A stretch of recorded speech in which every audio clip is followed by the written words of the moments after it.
Hello बच्चों, ASZ online platform पर आप लोग का स्वागत है। मैं विशाल।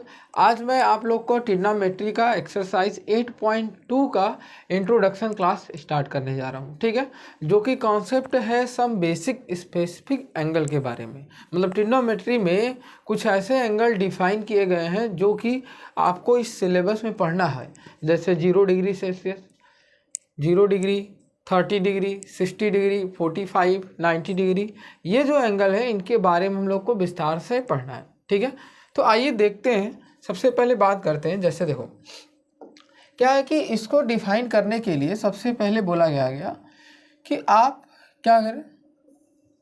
आप किसी रास्ते पर जा रहे थे और रास्ते पर एक खंबा था। ध्यान सुनिएगा, रास्ते पर एक खंबा था। आप यहाँ पर खड़े हो, ध्यान सुनो। आप यहाँ पर क्या हो, खड़े हो और खड़े होकर इस खंबे के ऊपर वाले हिस्से को देख रहे हो। ठीक है, यदि आपकी ऊंचाई 1 मीटर है, कितना है, 1 मीटर है, और आपसे खंबे की दूरी कितना है, 10 मीटर है। कितना है, 10 मीटर। तो यहाँ से आप बात करोगे, हॉरिजॉन्टल सरफेस से एक लाइन खींच देते हो, तो यहाँ से कितने एंगल का कोण बनाया, तो मैंने बोल दिया कि हाँ 45 डिग्री का कोण बना। कितने डिग्री का कोण एंगल बना, 45 डिग्री का। तो आपसे इस खंबे की ऊंचाई पूछा हुआ है, जो भी ये खंबा है, ठीक है, उसका ऊंचाई पूछा है। ठीक है, हाइट पूछा है। तो क्या देखा गया कि जितना ये कितना है 10 मीटर और ये 45, तो 45 का एंगल अगर बनाता है तो हम लोग जानते हैं, हम लोग क्या किए, कैलकुलेशन किए कि tan 45 अगर निकालते हैं, tan 45 निकालते हैं या tan थीटा निकालते हैं, तो प्रीवियस लेक्चर के अकॉर्डिंग ये P अपॉन में B है। क्या है, P अपॉन में B। तो B की वैल्यू देखो, यहाँ पर बेस की वैल्यू 10 दी हुई है। कितना दी हुई है, 10। tan 45 equal to P upon में B की वैल्यू 10। और कैलकुलेट, जब वैल्यू tan 45 का कैलकुलेट किया गया तो यहाँ पर ये जो वैल्यू आई 1 आ गई, और P अपॉन में 10, यहाँ से P की वैल्यू कितना आ गया, 10 मीटर। मतलब ये जो ऊंचाई है ये कितना है, 10 मीटर।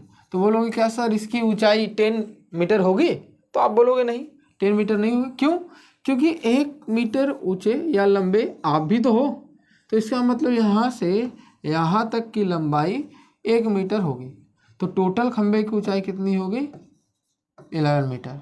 ठीक है, अब इसी कॉन्सेप्ट को लेकर हम लोग आगे बढ़ेंगे कुछ स्पेसिफिक एंगल के लिए, जो ट्रिग्नोमेट्री रेशियो डिफाइन किया गया है। ठीक है, जो ट्रिग्नोमेट्री रेशियो क्या किया गया है, डिफाइन किया गया है। ठीक है, अब उसको सॉल्व करते समय कुछ हम आपको याद करने के लिए ट्रिक भी बता देंगे, आपको याद कैसे करना है, किस क्रम में याद करना है आपको, और किस तरीके से याद करना है। ठीक है, निकालने का भी सिंपल वे हम बता देंगे। ठीक है, तो आइए नेक्स्ट पेज पर बात करते हैं हम लोग। चलो देखो बच्चों, जब आप ट्रिग्नोमेट्री रेशियो पढ़ते हो, देखो जब आप ट्रिग्नोमेट्री जब आपको रेशियो पढ़ाया जाता है, तो ट्रिग्नोमेट्री रेशियो एक स्पेसिफिक एंगल के लिए जब डिफाइन किया गया, एक स्पेसिफिक एंगल के लिए जब डिफाइन किया गया, तो कौन कौन सा एंगल निकला, तो आप बोलोगे 0 डिग्री, 30 डिग्री, 45 डिग्री, 60 डिग्री और 90 डिग्री। ठीक है, ये आपके स्पेसिफिक वैल्यू डिफाइन किया गया क्लास 10th के अकॉर्डिंग। तो इस क्लास के अकॉर्डिंग ये जो एंगल है इन्हीं के बारे में हम लोग को पढ़ना है। अब इनको ट्रिग्नोमेट्री रेशियो से जब जोड़ना होगा, तो ट्रिग्नोमेट्री रेशियो में आप पढ़े क्या हो, तो आप बोलोगे सर हमने पढ़ा है साइन थीटा के बारे में, कॉस थीटा के बारे में, टैन थीटा के बारे में, ठीक है, कॉट थीटा के बारे में, सेक थीटा के बारे में, कॉसेक थीटा के बारे में, इन सभी के बारे में पढ़े हो। अब ये जो आपकी वैल्यू है, ये जो साइन थीटा, कॉस थीटा, ठीक है, ये जो वैल्यू है आपकी, इनको आप इस रेशियो से कैसे डिफाइन करोगे, यही हम लोग चर्चा आज करेंगे। ठीक है, सबसे पहले देखो, ध्यान से देखो, अगर आपको साइन थीटा की वैल्यू निकालनी है, किसकी निकालनी है, साइन थीटा की वैल्यू निकालनी है और अलग अलग तरीके से। तो उस कंडीशन में आप कैसे करोगे इसको कैसे करोगे, ध्यान से। जब आप सबसे पहले क्या करोगे, इनकी डिग्री लिखोगे। क्या लिखोगे, डिग्रियाँ लिखोगे कि डिग्री कैसे सॉल्व होगा। चलो तो सबसे पहले हम लोग बना लेते हैं, फिर उसके बाद बात करेंगे, ठीक है। एक लाइन, 2 30 का हो गया, 45 का हो गया, 60 का हो गया, ठीक है, 90 का हो गया। फिर उसके बाद ये वाली लाइन खींच लेते हैं। ये आपका हो गया कॉस थीटा का, ये आपका हो गया टैन थीटा का, ये हो गया आपका कॉट थीटा का, और ये हो गया एक मिनट और ये क्या हो गया भाई, चलो इसको और थोड़ा सा ऊपर कर लेते हैं। हाँ ठीक है। अब आपका ये हो गया आपका किसका, कॉसिक थीटा का, और ये लास्ट लाइन आ गई कॉसिक, ठीक है। अब ध्यान सुनो, ऐसे लाइन खींच लोगे आप। अब निकाला कैसे जाएगा, ध्यान सुनो। सबसे पहले आप करोगे क्या, डिग्री लिखोगे, ठीक है। 0 डिग्री के लिए यहाँ पर हो गया, 30 डिग्री के लिए यहाँ पर हो गया, 45 डिग्री के लिए यहाँ पर हो गया, 60 डिग्री के लिए यहाँ पर हो गया, 90 डिग्री के लिए हो गया यहाँ पर, ठीक है। अब याद कैसे करोगे, देखो सबसे सिंपल तरीका है, या तो आप पहले वाली लाइन याद कर लो, साइन थीटा की वैल्यू याद कर लो, ठीक है। अब साइन 0 का मान कितना होता है, तो आप बोलोगे 0, कितना होता है 0। साइन 30 का मान कितना होता है 1/2, और साइन 45 की वैल्यू 1/√2, साइन 60 की वैल्यू √3/2, ऐसे याद करोगे। लेकिन आपको कैसे पता चलेगा, ध्यान से। मैं क्या करता हूँ, मैं सब में वैल्यू लिखता हूँ। क्या करता हूँ, सबसे पहले वैल्यू लिखता हूँ, जो वैल्यू है मुझे चाहिए, ठीक है। तो सबसे पहले वैल्यू स्टार्ट कहाँ से करना मुझे, 0, ध्यान देखना भैया, 0 1, ठीक है, 2 3 4, वैल्यू लिख लिया। लास्ट में कितना आया 4, अब इसी 4 से डिवाइड कर दो, 4 4 4 4 4, ठीक है। इसके बाद आप इसको स्क्वायर रूट करो। क्या करो, स्क्वायर रूट करने पर भी इसका आंसर 0 आएगा। इसका स्क्वायर रूट करो 1/2 आएगा। इसका स्क्वायर रूट करो, 2 से 2 कट जाएगा, 2 आएगा तो 1 क्या आ जाएगा, √2 आ जाएगा, ठीक है। इसका स्क्वायर रूट करो, √3, 4 रूट से बाहर आ जाएगा, 2 हो जाएगा। इसका स्क्वायर रूट करो, 4 से 4 कट गया तो 1 बचा, तो इसका आंसर कितना हो गया 1। याद रहेगा, यहाँ तक कोई दिक्कत है। सेम है जैसे साइन थीटा की हो ना, कॉस थीटा में करना क्या, ध्यान सुनो। कॉस थीटा में आपको ये वाली वैल्यू 1 वाली को यहाँ पर रख देना 0 डिग्री पर, ध्यान सुनो, 1 पर हो गया। 60 वाले को 30 पर रख देना, कहाँ पर रख दोगे, 30 पर रख दोगे, कितना, तो √3/2। 45 सेम उतार देना, एकदम सेम वैसे ही उतार दो। 30 वाले को 60 वाले पर रख दो, किस पर, 60 वाले पर, 1/2, और 0 वाले को 90 पर रख दो, तो ये हो गया 0। अब ये मैंने उल्टा कैसे किया, तो आपको देखो बच्चों, आपके सिलेबस में ये 8.3, इसके पहले 4 एक्सरसाइज हुआ करता था। तो 3rd एक्सरसाइज में फॉर्मूला कुछ होते थे, जैसे समझो यहाँ पर साइन 90 माइनस थीटा अगर कोई करता था तो कॉस थीटा मिलता था। मतलब 90 में से कुछ घटा दो कॉस थीटा के बराबर। जैसे 90 में से 30 घटाओ, कितना आएगा 60। तो इसका मतलब है कि 30 देखो घटाओगे तो कितना आएगा 60। तो इसका मतलब जब थीटा की वैल्यू 60 रखते हो या 30 रखते हो, मान लो 30 रखते हो तो ये कितना आ जाएगा, साइन 60 आएगा, 90 में 30 जाएगा 60, और यहाँ पर कितना आएगा, ये थीटा, तो इसका मतलब कॉस 30। देखो इक्वल आ रहा है कि नहीं, एंगल इक्वल आ रहा है ना, ध्यान देखो एंगल इक्वल आ रहा है, साइन 60 30 के बराबर है।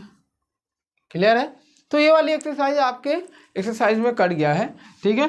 तो इसके बेस पर हम लोग को नहीं पढ़ना है, आपको कभी भी मौका मिलेगा तो आगे हम लोग पढ़ लेंगे, ठीक है।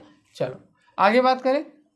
अब इसके बाद मैंने एक फॉर्मूला इंट्रोडक्शन में पढ़ाया था कि tan थीटा बराबर, ध्यान सुनो, tan थीटा बराबर साइन थीटा अपॉन में कॉस थीटा होता था। मतलब साइन थीटा जो है ऊपर और कॉस थीटा नीचे, मतलब कॉस थीटा साइन थीटा में डिवाइड कर देते हैं। अब देखो डिवाइड कर देते हैं, 0/1 0 आ जाएगा, इसको अपन में 2 से 2 कट जाएगा, 1/√3 आ जाएगा। ये सेम वैल्यू है, दोनों कट जाएंगी तो वैल्यू 1 आ जाएगी। इसीलिए देखो मैंने क्या लिखा था, tan 45 की वैल्यू 1, ऐसे याद करना है, ठीक है। tan 30 की वैल्यू 1/√3। 60 का तो 2 से 2 कट गया, बचेगा √3। 1/0 इनफाइनाइट दे दे, अनडिफाइन या इनफाइनाइट, क्योंकि समथिंग अपॉन 0 जब भी रहेगा वैल्यू हमेशा क्या देगा, अनडिफाइन देगा। क्लियर है।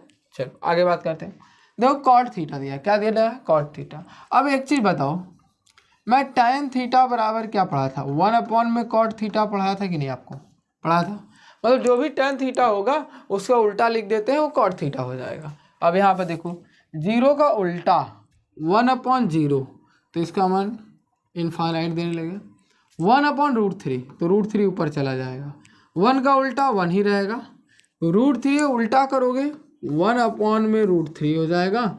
और इनफाइनाइट है तो ये क्या देने लगेगा, उल्टा करो, something upon infinite equal to क्या आएगा, 0 आ जाएगा। देखो ये समझ में आया। या तो दूसरा कॉन्सेप्ट है कि इसका उल्टा लिख दो, यहाँ पे इनफाइनाइट पर खत्म हुआ है ना, यहाँ तो इनफाइनाइट से शुरू हुआ है, यहाँ √3 1 1, ये वाला यहाँ, ये वाला यहाँ। क्लियर है यहाँ तक। अब यहाँ पर देखो सेक थीटा है, क्या आया, सेक थीटा। और हम लोग जानते हैं कि सेक थीटा किसका उल्टा होता है, कॉस थीटा बराबर 1/सेक थीटा होता है, सेक थीटा होता है। अब यहाँ पर देखो कॉस थीटा कितना है, 1, तो 1/1 तो कितना आ जाएगा, 1 आ जाएगा। ये देखो कितना है, √3/2, तो 2/√3। ये कितना 1/√2, तो ये हो जाएगा √2।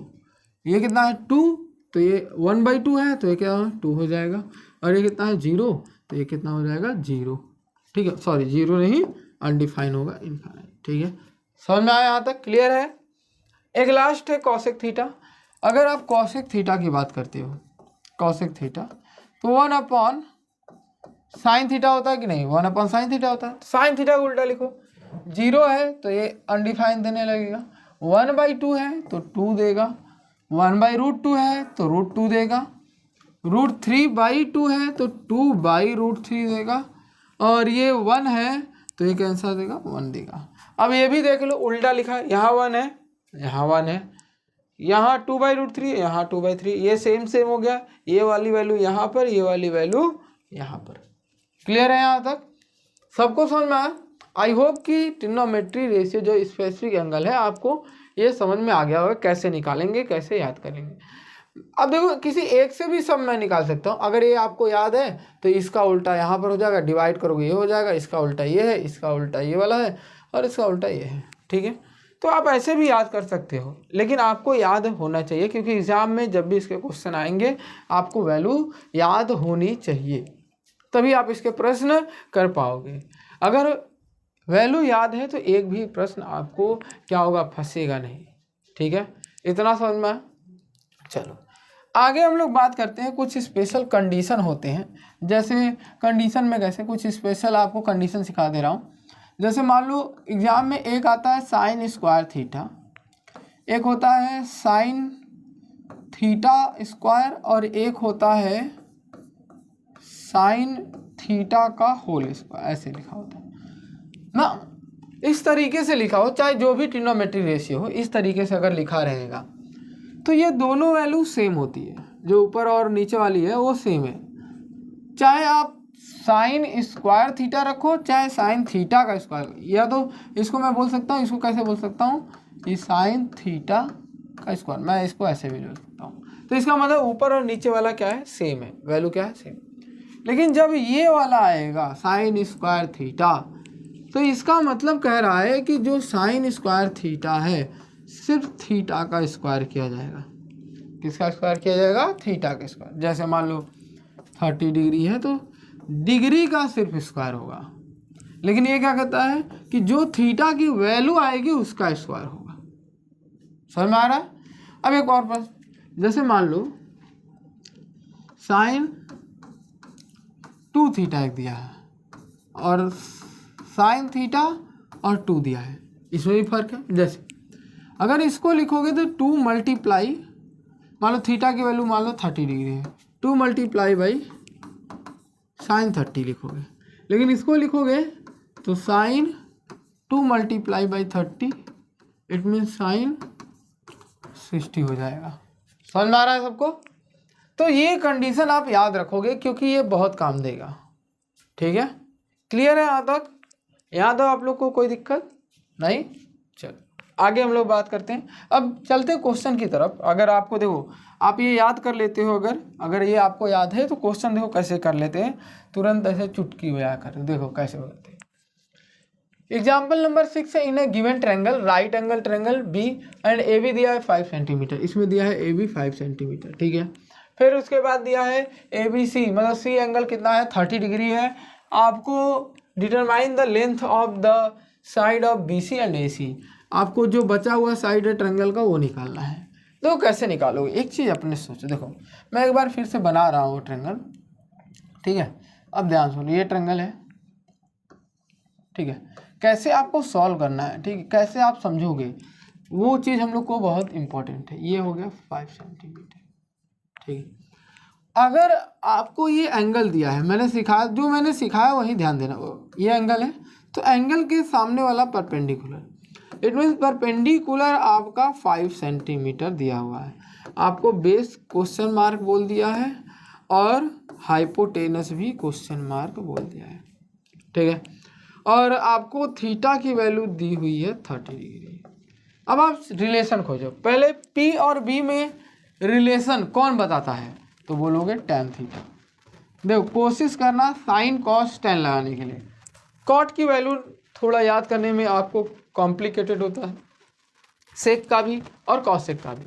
इसीलिए मैं आपसे प्रेफर कर रहा हूँ कि आप हमेशा वैल्यू साइन कॉस tan का याद करेंगे। ठीक है, और उसी का यूज़ करेंगे एग्जाम में। ठीक है, चलो साइन थीटा बराबर क्या होता है, पी अपॉन में बी, और थीटा की वैल्यू कितना 30, तो tan 30। ध्यान से देखो tan 30 इक्वल टू पी की वैल्यू कितना है 5, बी की वैल्यू क्या है, तो बेस की वैल्यू देखो, बेस कितना है BC, कितना है BC, तो यहाँ पर लिख दिया मैंने BC। tan 30 की वैल्यू कितना होता है, तो आप बोलोगे 1/√3। अगर देखो आपको याद होगा तो लिख लोगे 5 अपॉन में BC, तो यहाँ से BC की वैल्यू आई 5 का √3 मल्टीप्लाई कर दो 5√3, ये वैल्यू आ गई किसकी, बेस की, BC की। ठीक है, सेम एज अब देखो ध्यान से, अब आपके पास बेस भी है, परपेंडिकुलर भी है, हाइपोटेनस चाहिए। अब इसी देख लो, ये हाइपोटेनस है, परपेंडिकुलर है। हाइपोटेनस परपेंडिकुलर में एक वैल्यू है जो रिलेशन बताता है, कौन, तो साइन थीटा बराबर पी अपॉन में एच। अगर मैं साइन क्या लिखूंगा, साइन कौन सा, तो बोलोगे 30 डिग्री, साइन 30 हो गया, अपॉन में 5, एच की वैल्यू क्या है AC, क्या है AC। साइन 30 की वैल्यू आप बोलोगे 1/2, अगर याद होगा पीछे आप स्लाइड में देख सकते हो। चलो देखो साइन 30 की वैल्यू 1/2, आपको अगर याद होगा तो आप क्या करोगे, एकदम ईजी तरीके से कर लोगे। तो यहाँ से मुझे क्या पता चला, 5 अपॉन में AC, क्रॉस मल्टीप्लिकेशन कर दो, तो AC equal to 5 multiply by 2, तो AC इक्वल टू कितना आ गया 10। क्लियर है, AC इक्वल टू कितना आ गया 10। क्लियर है आप लोगों को, यहाँ तक कोई दिक्कत? अगले प्रश्न पे चलें। चलो अगले प्रश्न की बात करते हैं हम लोग। एग्जाम्पल नंबर 7 है, इन ट्रायंगल PQR, एक ट्रायंगल दिया गया है, right angle see in figure, right angle triangle दिया है Q and PQ 3 centimetre, PR 6 centimetre, determine the angle of PQPR। देखो एक तो P एंगल बताना है, एक R, मतलब आपको एंगल कौन सा बताना है, P के पास वाला, R के पास वाला। अब आप कैसे बताओगे, सबसे बड़ी समस्या कैसे बताओगे आपकी कौन सा एंगल कितना डिग्री। अब दिया क्या, ध्यान सुनो, PR equal to 6 centimetre. PR है क्या ट्रायंगल में, तो ट्रायंगल में है हाइपोटेनस, ये क्या है hypotenuse. Same as a PQ दिया है, ये भी गिवन है, और ये क्या है अभी के लिए हम लोग छोड़ देते हैं, अभी ये 3 हो गया, क्या हो गया 3 हो गया। यहाँ तक क्लियर है। अब एक चीज़ अपने सोचो, देखो ध्यान से, कैसे निकालेंगे, समस्या ये है कि कैसे करेंगे, नहीं कैसे हम लोगों को कैसे इजी पड़ेगा। ठीक है, अब ये 6 है और ये 3 है, तो 6 से 3 कटता है तो 1/2 आता है। देखो मैं कैसे करवा रहा हूँ आपको, 1/2 आता है। तो अब याद करो कि 1/2 किस में आता है, ताकि हम लोग को एंगल इजी मिल जाए। ठीक है, 1/2 किस में आता है तो आप याद करोगे तो sin 30 की वैल्यू 1/2 होती है, या तो cos 30 की वैल्यू 1/2। ठीक है, तो उसके लिए आप इसको क्या मान लो, देखो अब ध्यान से मानो, अगर मैं, देखो अब ध्यान सुनो, अब मैं कैसे कर रहा हूँ। अगर मैं इसको r वाले को थीटा मानता हूँ, क्या मानता हूँ, r वाले को थीटा, तो ये क्या हो जाएगा, परपेंडिकुलर। अगर मैं ऊपर वाले को थीटा मानता तो ये क्या हो जाता, बेस। तो इसका मतलब इस बार मुझे ये पता चला कि जो ये 3 सेंटीमीटर है वो मेरे लिए परपेंडिकुलर हो गया। ठीक है, अब मैं यहाँ पर साइन थीटा की वैल्यू निकालूं तो मैं बोलूँगा P/H, नहीं होगा। तो साइन, देखो ध्यान सुनना, sine theta equal to P की वैल्यू कितना, 3, 6, ये कैंसिल आउट हो गया, 1/2 कितना, 1/2। तो यहाँ से आया साइन थीटा इक्वल टू 1/2। 1/2 किसकी वैल्यू, तो बोलोगे साइन 30 की वैल्यू। अब साइन से साइन कट गया, थीटा की वैल्यू कितना, 30 डिग्री। तो यहाँ से हम लोग को क्या पता चला कि एंगल आर, मतलब एंगल PRQ जो है वो 30 डिग्री है। कितना है, 30 डिग्री। अब हम लोग बात करें इन ट्रायंगल, ध्यान सुनो, इन ट्रायंगल PQR में। ठीक है, तो इन ट्रायंगल PQR में बात किया जाए तो हमें पता है कि sum of angle of triangle is 180। कितना, 180। तो angle QPR plus angle QRP plus angle PQR equal to 180। तो यहाँ से हम लोग को पता चला एंगल P हम लोग को नहीं पता, यहीं फाइंड आउट करना है। ठीक है, ये R हम लोग को पता चला अभी जस्ट, कितना, 30 डिग्री, और ये एंगल दिया हुआ है 90 डिग्री इक्वल टू 180 डिग्री। ठीक है, इन दोनों को जोड़ को उस साइड लेके चले जाओ, माइनस हो जाएगा। QPR इक्वल टू 180 माइनस कितना हो जाएगा, 120, क्योंकि जोड़ोगे 120 आएगा। ठीक है, तो angle QPR equal to 60 degree. ठीक है, और डायरेक्ट भी कर सकते हो। आपको पता है कि एक एंगल कितना है, 90, तो बचे हुए एंगलों का सम जो होगा वो कितना होगा, 90 डिग्री होगा। तो एक 30 एक 60, आप ऐसे भी कर सकते हो। ठीक है, क्लियर है।